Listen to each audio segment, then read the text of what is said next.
Pernikahan internasional seringkali membawa tantangan akibat perbedaan budaya. Terlebih lagi dalam keluarga konservatif, penolakan keras seringkali terjadi dengan alasan untuk melindungi tradisi. Namun, terkadang penolakan itu begitu parah hingga hubungan keluarga terputus sepenuhnya. Inilah yang dialami oleh Isabella von Weidelberg, satu-satunya putri dari keluarga bangsawan Jerman dengan tradisi 300 tahun. Ketika ia mengumumkan pernikahannya dengan seorang pria Indonesia, ayahnya murka. Apakah kau akan mengakhiri tradisi 300 tahun keluarga kita dengan menikahi pria dari Asia Tenggara itu? Akibatnya, komunikasi antara ayah dan anak itu terputus selama 3 tahun. Namun, reaksi yang ditunjukkan oleh orang tuanya setelah mendengar kabar pernikahan putri mereka benar-benar di luar dugaan semua orang.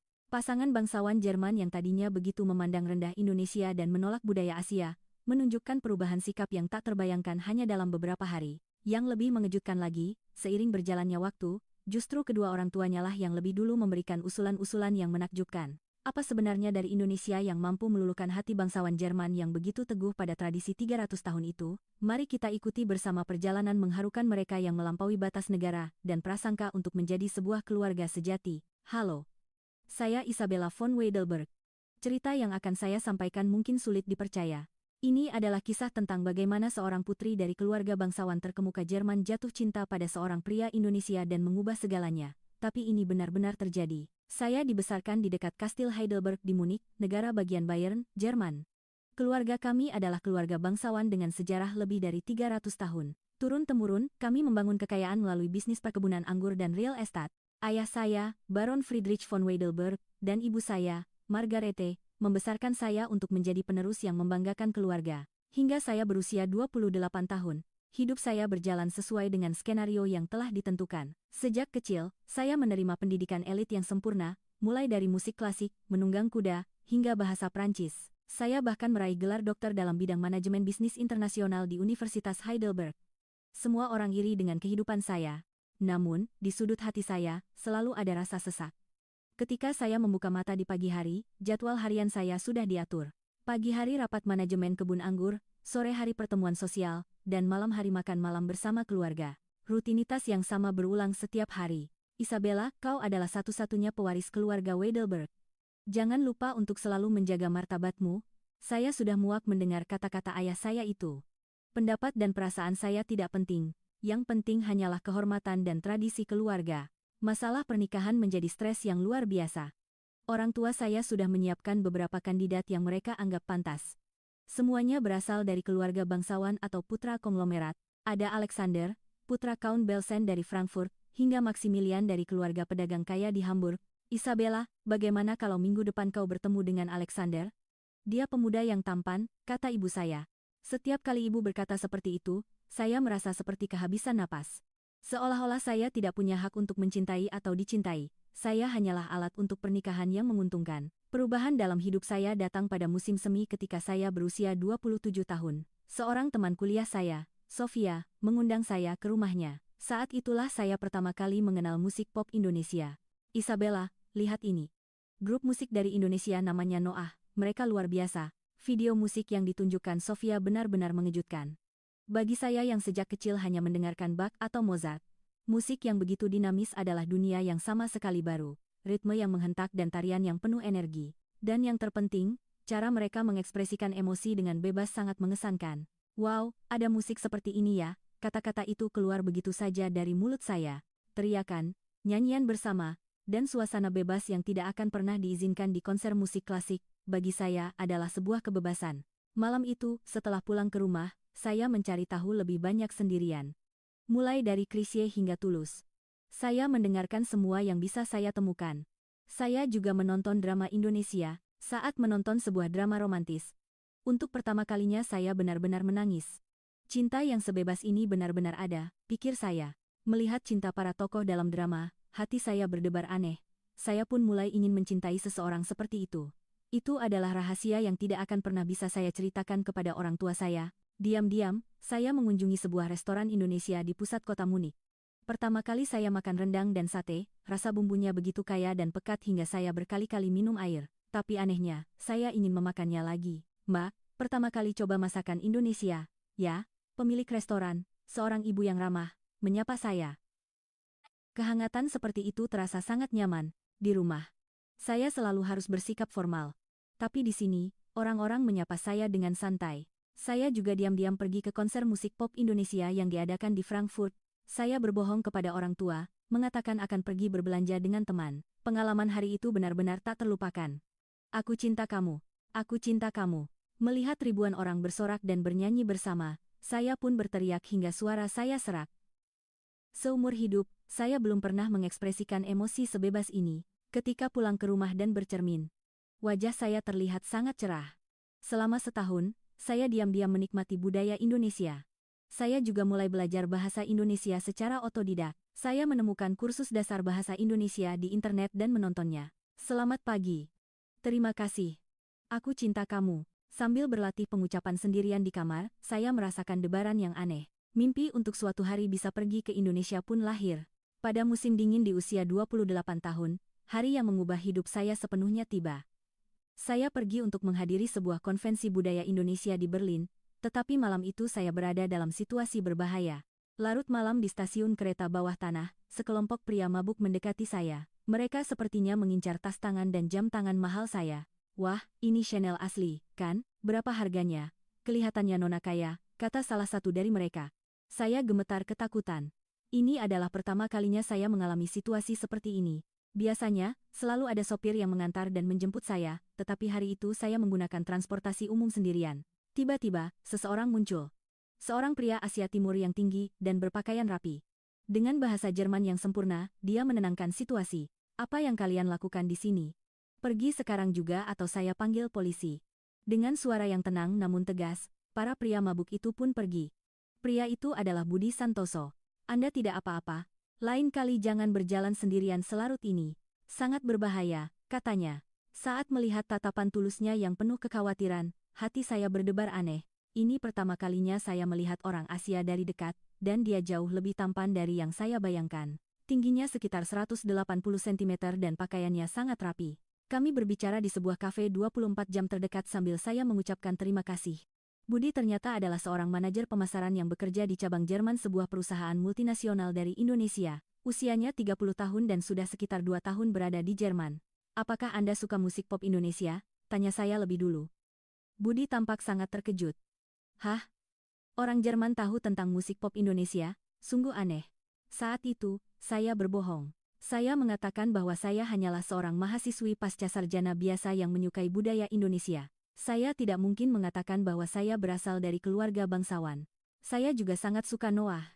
Saya sangat tertarik dengan budaya Indonesia, kata saya. Wah, benarkah? Bertemu orang seperti Anda di Jerman rasanya seperti mimpi, jawab Budi dengan gembira. Kegembiraan tulusnya terlihat begitu indah. Kalau begitu, mau saya ajari tentang Indonesia yang sesungguhnya? Selamat pagi itu bahasa Jermannya Guten Morgen, candanya. Melihat Budi bercanda, untuk pertama kalinya saya bisa tertawa lepas dengan tulus. Dia sangat berbeda dari pria-pria Jerman yang pernah saya temui.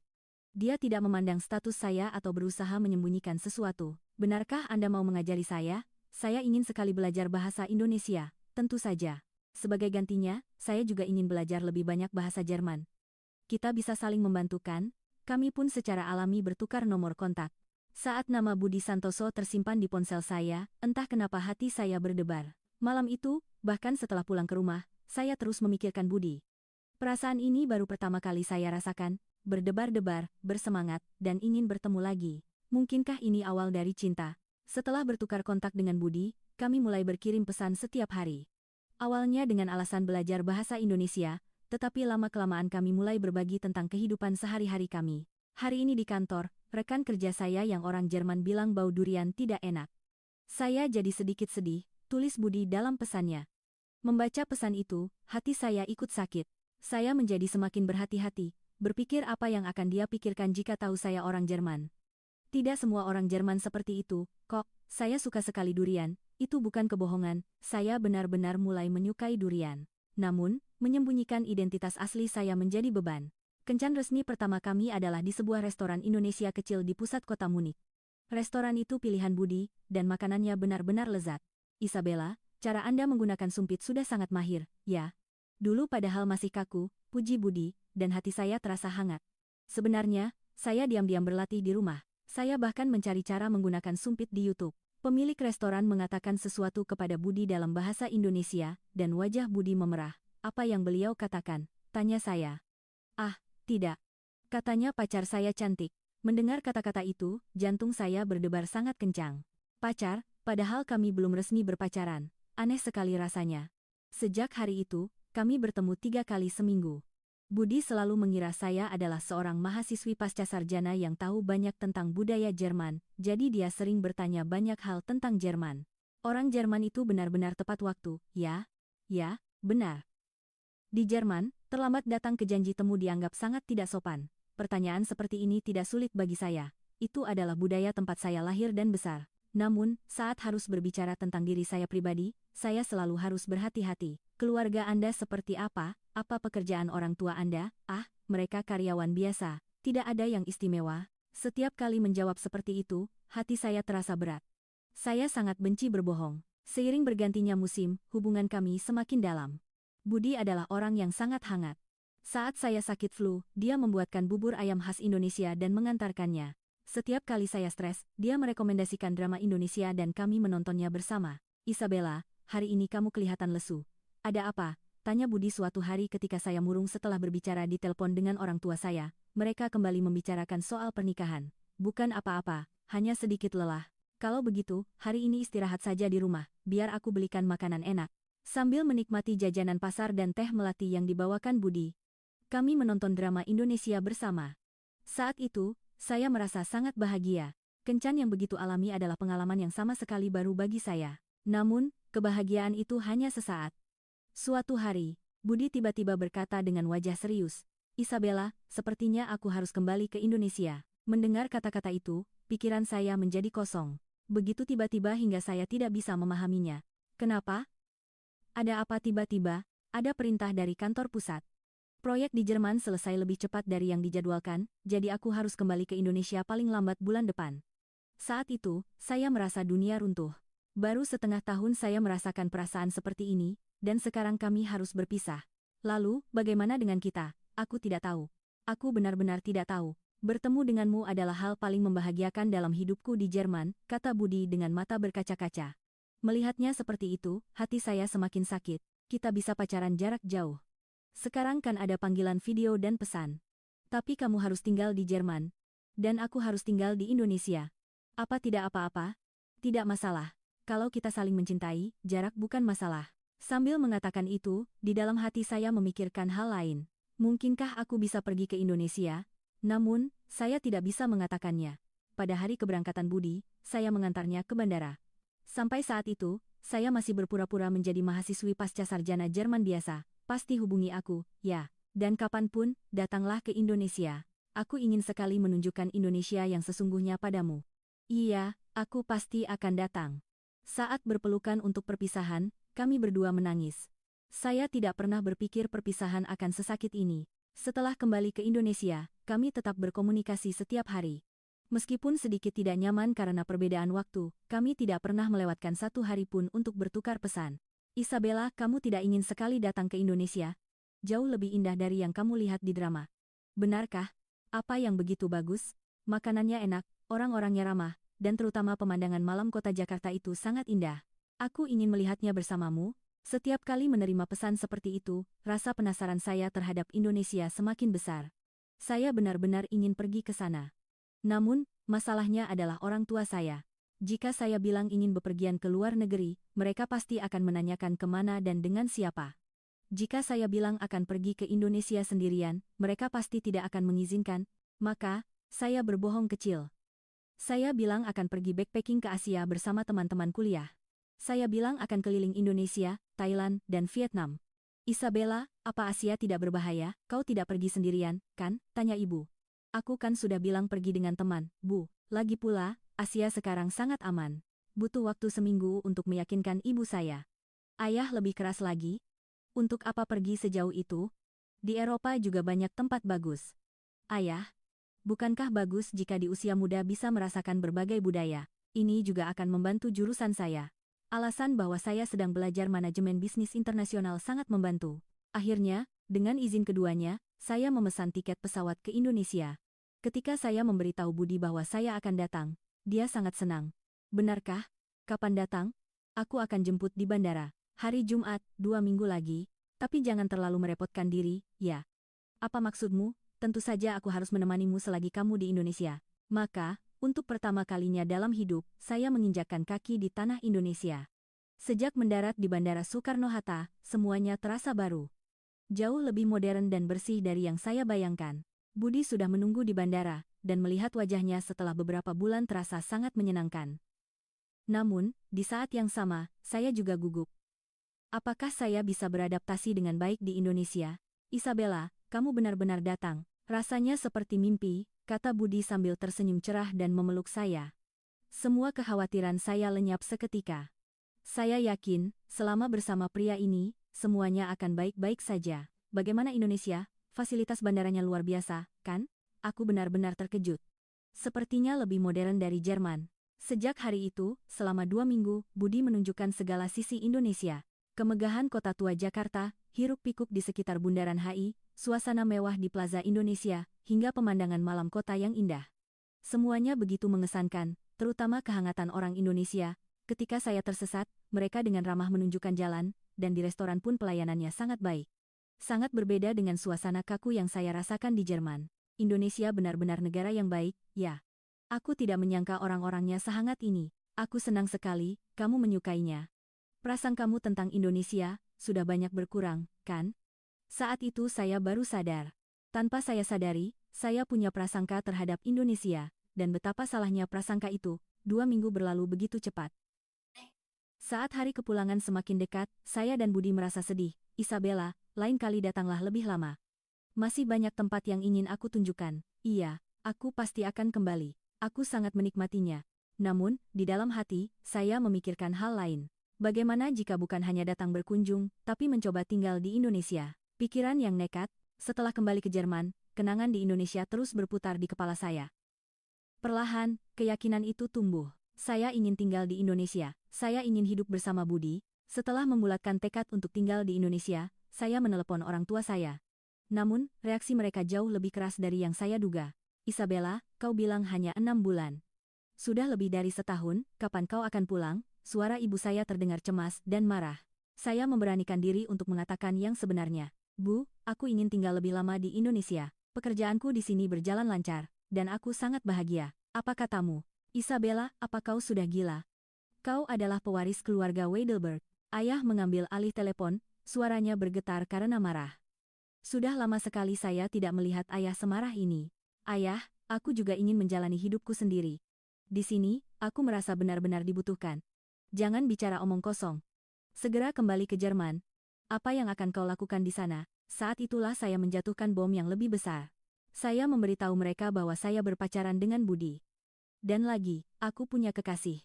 Dia orang Indonesia. Keheningan total di seberang telepon.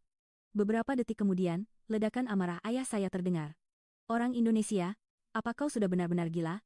Apakah kau akan mengakhiri tradisi 300 tahun keluarga kita dengan cara seperti itu? Ayah, Budi orang yang sangat baik. Dia tulus mencintaiku. Cinta? Apa kau tidak berpikir laki-laki itu mendekatimu karena mengincar hartamu? Sadarlah sedikit, itu benar-benar mengejutkan. Ayah saya bahkan belum pernah bertemu Budi, tapi sudah memiliki prasangka seperti itu. Yang lebih membuat saya marah adalah fakta bahwa Budi tidak tahu identitas saya yang sebenarnya. Ayah sama sekali tidak kenal Budi. Kenapa bisa berkata seperti itu? Tidak perlu kenal. Apa kau pikir aku tidak tahu cara laki-laki Asia mendekati wanita Barat? Mendengar kata-kata itu, saya benar-benar kecewa. Ayah yang saya hormati ternyata memiliki pemikiran rasis seperti ini. Ibu kembali mengambil telepon, suaranya bergetar. Isabella, dengarkan kata ibu. Kau sedang tidak bisa berpikir jernih. Apa yang mereka lakukan padamu di negara itu? Bu, aku bahagia. Untuk pertama kalinya, aku menjalani hidup yang kuinginkan. Bahagia? Kau sedang mengkhianati keluarga kita, kau tahu. Kata-kata itu benar-benar menusuk hati. Dibilang mengkhianati keluarga, hati saya hancur. Aku tidak mengkhianati. Aku hanya ingin menjalani hidupku sendiri. Hidupmu sendiri? Hidupmu sudah ditentukan. Kau akan menikah dengan Alexander atau Maximilian dan meneruskan keluarga ini. Mendengarnya membuat saya sesak napas. Pendapat saya sama sekali tidak penting. Mereka hanya memikirkan keuntungan. Kalau begitu, biarkan aku melakukan apa yang aku mau. Karena orang tua sama sekali tidak memikirkan kebahagiaanku. Isabella, beraninya kau bicara seperti itu pada orang tuamu? Ayah berteriak dengan marah, Melihat ayah seperti itu, saya juga tidak bisa menahan diri. Lalu aku harus bagaimana? Hidup selamanya sebagai boneka keluarga? Anggap saja kami tidak punya anak perempuan lagi? Lakukan sesukamu, telepon pun ditutup. Setelah itu, komunikasi dengan orang tua saya terputus sepenuhnya. Saya benar-benar syok. Saya tidak pernah berpikir akan membuat pilihan seperti ini. Ketika saya menceritakan ini pada Budi, dia sangat menghibur saya. Namun di saat yang sama, dia juga merasa bersalah. Isabella, karena kamu jadi terpisah dari keluargamu. Maafkan aku, tidak. Ini bukan salahmu, Budi. Ini adalah sesuatu yang cepat atau lambat akan terjadi. Tapi keluarga itu penting. Nanti kamu tidak akan menyesal? Melihat wajah khawatir Budi, hati saya semakin sakit. Tapi saya sudah memutuskan. Saya akan menjalani hidup saya sendiri. 2 tahun berlalu. Selama itu, saya benar-benar bekerja keras di Indonesia. Bahasa Indonesia saya menjadi hampir sempurna, dan perusahaan konsultan yang saya dirikan berjalan sukses. Budi juga dipromosikan menjadi manajer senior dan memiliki fondasi yang stabil. Suatu sore, saat kami sedang berjalan-jalan di taman, matahari terbenam begitu indah, memantulkan cahaya keemasan di atas gedung-gedung Jakarta. Isabella, Budi tiba-tiba memanggil nama saya. Ketika saya berbalik, dia berlutut. Di tangannya ada sebuah kotak kecil. Menikahlah denganku. Setelah 3 tahun melihatmu, aku yakin, aku tidak bisa membayangkan hidupku tanpamu. Saat itu, jantung saya terasa seperti akan meledak. Ketika kotak itu dibuka, ada sebuah cincin yang sangat indah. Berliannya berkilauan tertimpa cahaya senja. Ya, aku bersedia, jawab saya tanpa ragu. Saat Budi berdiri dan memeluk saya erat, saya merasa sangat bahagia. Orang-orang di sekitar bahkan bertepuk tangan. Aku sangat bahagia. Bersamamu, Isabella, rasanya aku bisa melakukan apa saja. Aku juga. Aku sangat mencintaimu. Saat kami berciuman mesra, saya merasa kehidupan baru akan dimulai.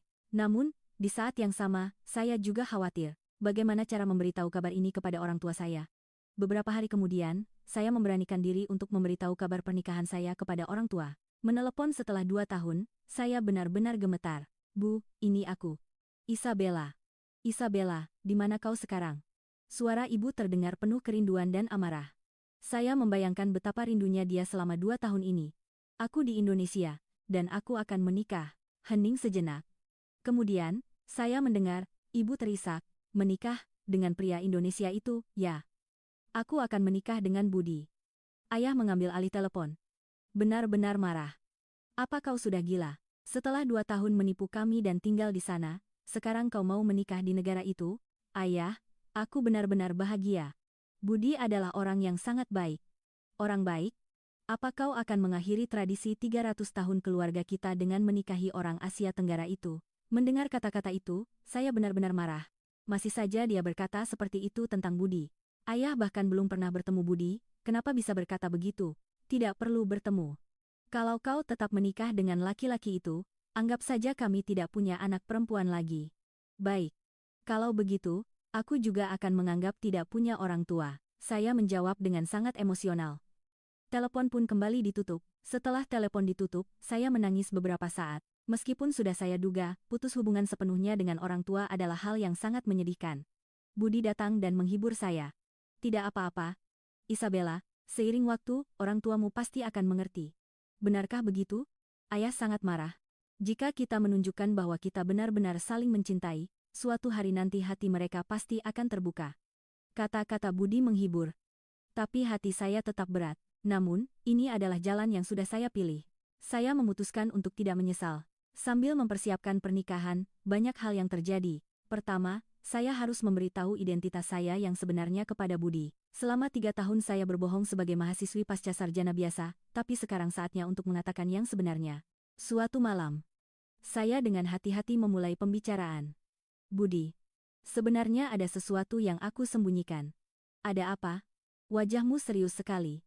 Aku, sebenarnya bukan mahasiswi pasca sarjana biasa. Di Jerman, aku berasal dari keluarga yang cukup kaya. Seberapa kaya? Ayahku seorang baron. Pernah dengar tentang keluarga von Weidelberg?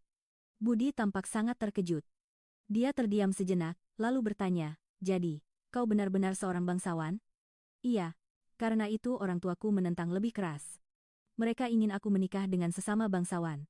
Wow, jadi selama ini aku pacaran dengan seorang putri, kata Budi dengan nada bercanda, tapi ekspresinya terlihat rumit. Tapi itu tidak penting. Aku hanya ingin hidup sebagai Isabella. Bersama Budi. Terima kasih sudah memberitahuku yang sebenarnya. Maafkan aku. Seharusnya aku memberitahumu lebih awal. Tidak apa-apa, aku mengerti. Pasti sulit untuk menceritakannya dari awal. Saya merasa sangat lega karena Budi mengerti. Namun, di saat yang sama, saya melihat dia merasakan tekanan yang lebih besar.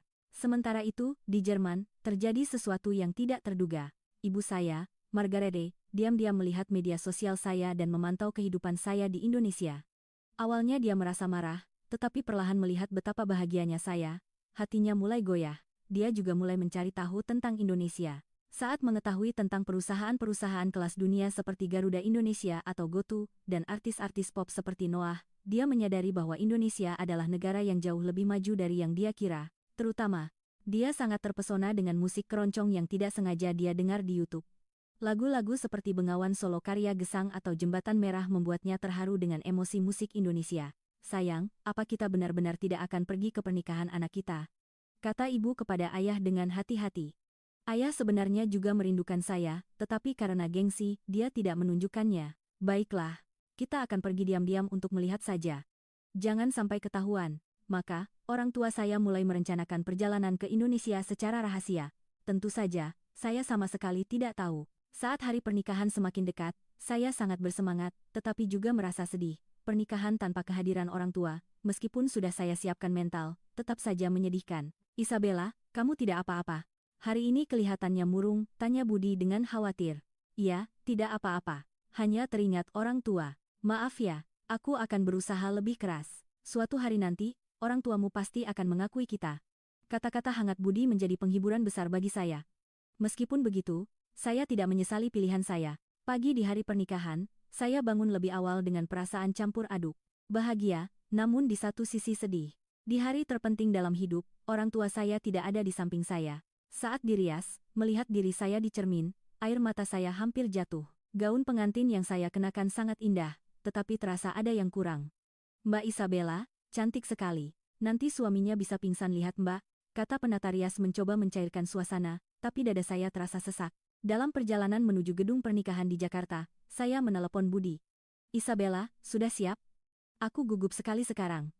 Aku juga gugup. Tapi aku bahagia. Kita benar-benar akan menikah, ya.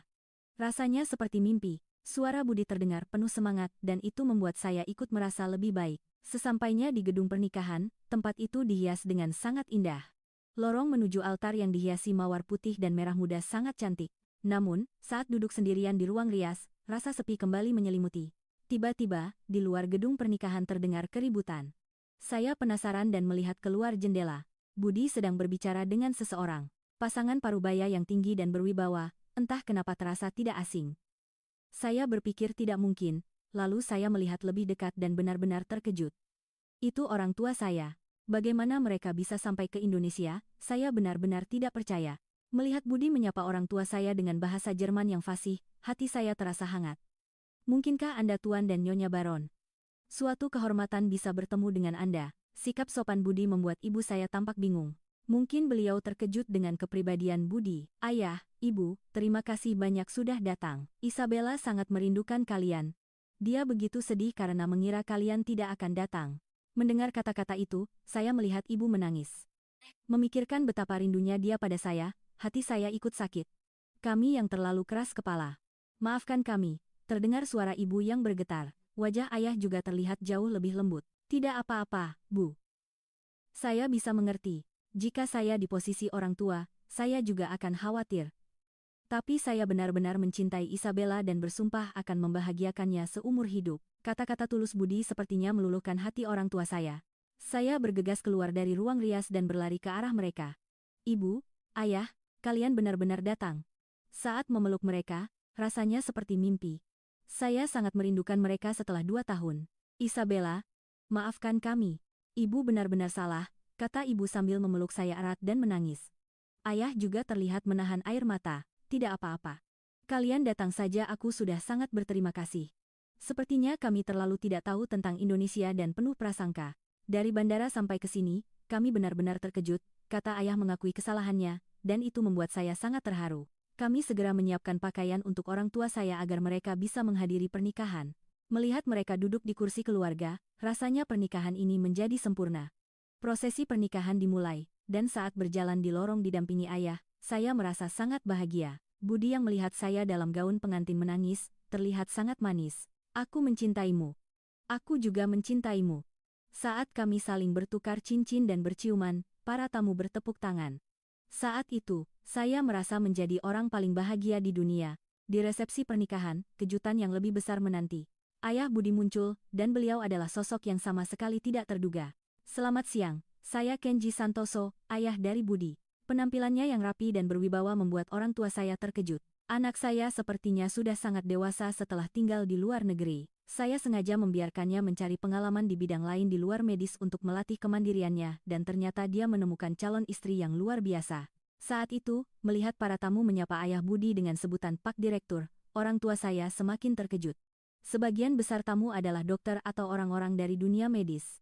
Kami bekerja di bidang yang menyangkut nyawa manusia, jadi kami lebih mementingkan kepribadian dan rasa tanggung jawab daripada uang. Saya sangat senang Budi bisa sukses dengan usahanya sendiri dan bahkan menemukan cinta sejatinya.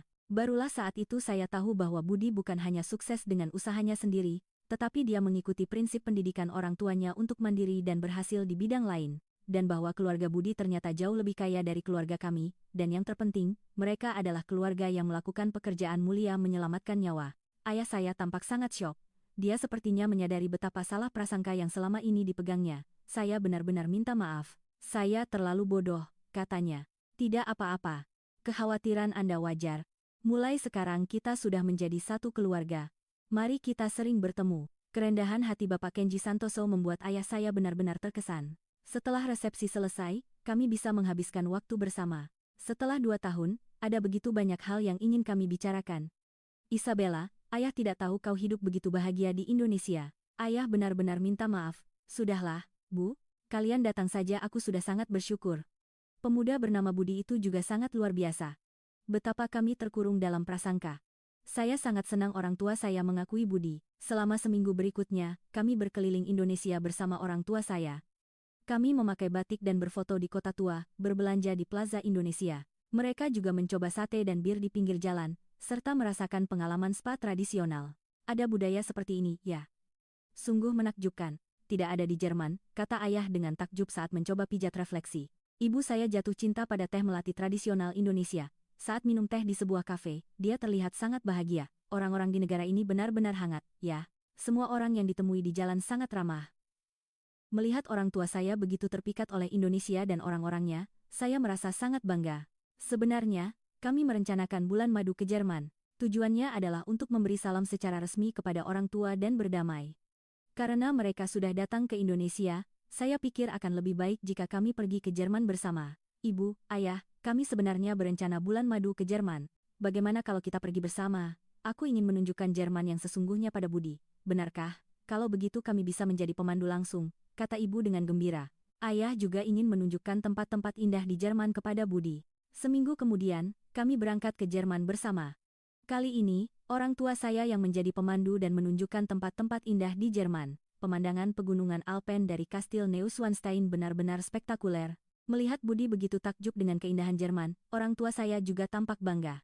Di kebun anggur sepanjang sungai Rhine, mereka juga menjelaskan tentang sejarah keluarga kami. Budi mendengarkan dengan serius dan banyak bertanya. Tempat yang sangat indah. Sekarang saya mengerti mengapa Isabella merindukan tempat ini. Tapi Indonesia juga sangat menyenangkan. Kita juga harus sering berkunjung ke sana, kata ibu, dan rasanya aneh melihatnya merindukan Indonesia. Makan malam di Kastil Heidelberg benar-benar romantis. Pemandangan malam kota Heidelberg dari kastil sangat indah. Budi, mulai sekarang kau juga bagian dari keluarga Heidelberg. Anggap saja tempat ini rumahmu sendiri, kata ayah. Kata-kata itu membuat Budi sangat terharu. Budi, terima kasih sudah membahagiakan putri kami. Mulai sekarang, kau juga putra kami yang sesungguhnya. Saat itulah ayah secara resmi mengakui Budi. Budi membungkuk dalam-dalam dan mengucapkan terima kasih. Ayah, ibu, saya akan membahagiakan Isabella seumur hidup. Dan saya juga akan berperan sebagai jembatan antara Indonesia dan Jerman. Itu adalah momen yang sangat mengharukan. Akhirnya, kami merasa menjadi keluarga yang sesungguhnya. 1 tahun setelah menikah, ada kabar gembira. Saya hamil. Saat memberitahu kabar ini kepada orang tua saya, mereka sangat bahagia. Benarkah? Kita akan menjadi kakek dan nenek? Ibu menangis di seberang telepon. dan beliau bilang langsung mulai belajar bahasa Indonesia. Katanya, ingin bisa mengajari cucunya bahasa Jerman dan juga berbicara dalam bahasa Indonesia. Saya sangat terharu. Ayah juga menjadi tertarik dengan budaya teh Indonesia dan sedang mempelajarinya. Setelah anak kami lahir, hari-hari kami sibuk tapi bahagia. Orang tua saya datang ke Indonesia setiap 6 bulan sekali untuk menjaga cucu mereka, dan kami juga sering pergi ke Jerman. Nenek, selamat pagi. Kakek, Guten Morgen. Melihat anak kami tumbuh sambil belajar bahasa Indonesia dan Jerman secara bersamaan, rasanya sangat menakjubkan. Orang tua saya juga sangat bangga cucu mereka bisa berbicara dalam dua bahasa. Suatu hari, ibu berkata kepada saya, "Isabella, ibu benar-benar salah. Yang kau temukan bukan hanya cinta, tapi kehidupan yang sesungguhnya." Bu, sekarang aku juga mengerti, kita benar-benar satu keluarga. Kita akan menciptakan kisah cinta yang indah antara Indonesia dan Jerman. Pada malam Natal tahun lalu, seluruh keluarga berkumpul di depan kastil kami di Heidelberg. Saya dan Budi, kedua kakek nenek, dan anak kami yang fasih berbahasa Indonesia dan Jerman. "Aku cinta kamu, ich liebe dich." Teriakan polos anak kami membuat seluruh keluarga tertawa. Meskipun bahasanya berbeda, cinta kami satu. Di malam musim dingin Jerman yang bersalju, kisah cinta internasional yang sejati telah lengkap. Kalau dipikir-pikir, karena semua konflik dan kesulitan itulah kami bisa menjadi keluarga yang lebih berharga.